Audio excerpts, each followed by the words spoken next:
আজকে দিদি যে বাঙালি বাঙালি করছেন, ভোটের সময় বাঙালি অবাঙালি হলে কি পশ্চিমবঙ্গের ভালো হবে?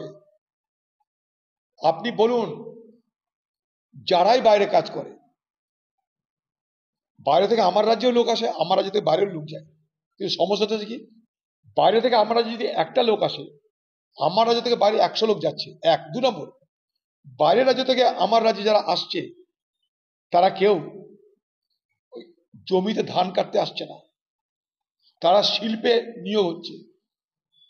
এই রাজ্য থেকে বাইরে যাক, আমি চাই এই রাজ্য থেকে সব বেকার বাইরে চলে যাক, কিন্তু তারা ডাক্তার হয়ে যাক, শিক্ষক হয়ে যাক, প্রফেসর হয়ে যাক, গবেষক হয়ে যাক, সেটা আমাদের গর্ব। আমাদের আপনি এখানে কাজ দিতে পারেননি, তাই যে বাংলা একদিন সারা ভারতবর্ষের রুটি রুজির জন্য সবচেয়ে আকর্ষণীয় রাজ্য ছিল, আর সেই বাংলা ছেড়ে দলে দলে লাখে লাখে মানুষ বাইরে পাড়ি দিচ্ছে, কেউ শখে নয়।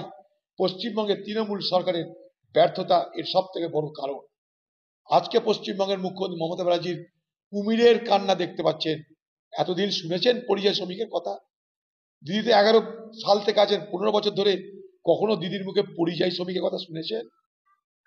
পরিযায়ী শ্রমিক যাতে আসতে না পারে, করোনা এক্সপ্রেস ঢুকতে দেবে না বলে আপনি প্রতিবাদ করেছিলেন।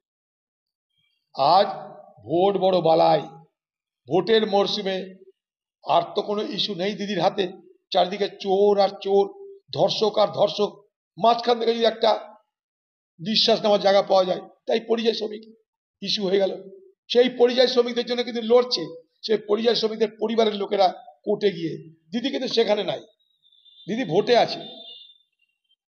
দিদিকে ভোটে পাবেন, খাটাই পাবেন না, ভোটে পাবেন।